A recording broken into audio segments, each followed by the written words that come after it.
বিহার বিধানসভা নির্বাচনে মোদী নীতিশের জোট রাহুল তেজস্বীর জোটকে কার্যত ধরাশায়ী করায় বিজেপি মহলে উচ্ছ্বাসের দৃশ্য ধরা পড়ল পুরাতন মালদায়। শুক্রবার বিকেলে পুরাতন মালদার মঙ্গলবাড়ি সদরঘাট এলাকা থেকে মালদা কেন্দ্রের বিজেপির বিধায়ক গোপাল সাহার নেতৃত্বে এক বিজয় মিছিলের আয়োজন করা হয়। এই মিছিলে উপস্থিত ছিলেন উত্তর মালদার বিজেপির সাংগঠনিক জেলা সভাপতি প্রতাপ সিং, পুরাতন মালদার নগর মণ্ডলের সভানেত্রী তথা কাউন্সিলর বাসন্তী রায়, উত্তর মালদার বিজেপির সাংগঠনিক জেলা সহ সভাপতি তাপস গুপ্ত, সম্পাদক নেহাংশু ভট্টাচার্য, জেলা বিজেপির দপ্তর নিয়োগ সম্পাদক সুজিত দাস সহ অসংখ্য বিজেপি নেতৃত্ব। গেরুয়া আবির উড়িয়ে একে অপরকে লাড্ডু খাইয়ে বিজয় উল্লাস করে বিজেপি নেতৃত্বরা। এই বিজয় উল্লাস মিছিলে অংশগ্রহণ করে প্রতাপ সিং জানান, বিহারে নির্বাচন দেখে নির্বাচনে আজকে প্রমাণ হয়ে গেছে মানুষ গেরুয়া শিবিরের উপরে ভরসা রাখতে চায়। তাই আগামীতে পশ্চিমবঙ্গের বিধানসভা নির্বাচনে এই তৃণমূল সরকারকে উৎখাত করে বিজেপি সরকার গঠন করবে এবং বিহার থেকে আরও ভালো ফল করবে বিজেপি দল, এই আশা আমরা রাখছি।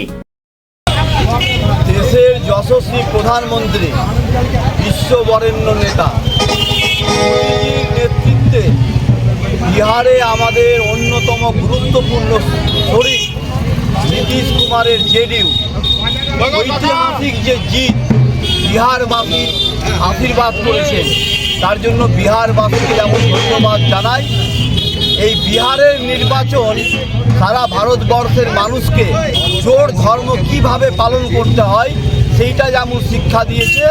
আর পশ্চিমবঙ্গে অত্যাচারী, অনাচারী, বেকার সৃষ্টিকারী, শিল্প ধ্বংসকারী এই যে অরাজকতা, জেহাদি শক্তির পালক হিসাবে মমতা ব্যানার্জি যে শাসন করেছেন, প্রায় 15 বছর হতে যাচ্ছে। এখানকার বাঙালি মানুষকেও আজকে 10 কোটি বাঙালি মানুষ তাদেরকে আজকে বার্তা দিয়েছে বিহারবাসী যে বিহারকে দেখে শিখুন, উন্নয়ন সঙ্গে থাকুন।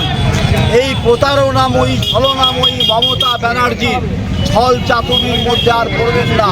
সোনার বাংলা করতে হলে মোদীজির নেতৃত্বে পশ্চিমবঙ্গে আগামী 26 সালের নির্বাচনকে বিহারের থেকেও ব্যাপক মার্জিনে তৃণমূলকে পরাস্ত করবে, তার অঙ্গীকার 10 কোটি বাঙালি আজকে গ্রহণ করেছে। 26 সালের নির্বাচনে আজকে ঝড় যেটা বিহারে উঠেছে পশ্চিমবঙ্গের সুনামিতে রূপান্তরিত হবে। বিহারের থেকেও মারাত্মক মডেল পশ্চিমবঙ্গে প্রয়োগ করা হবে।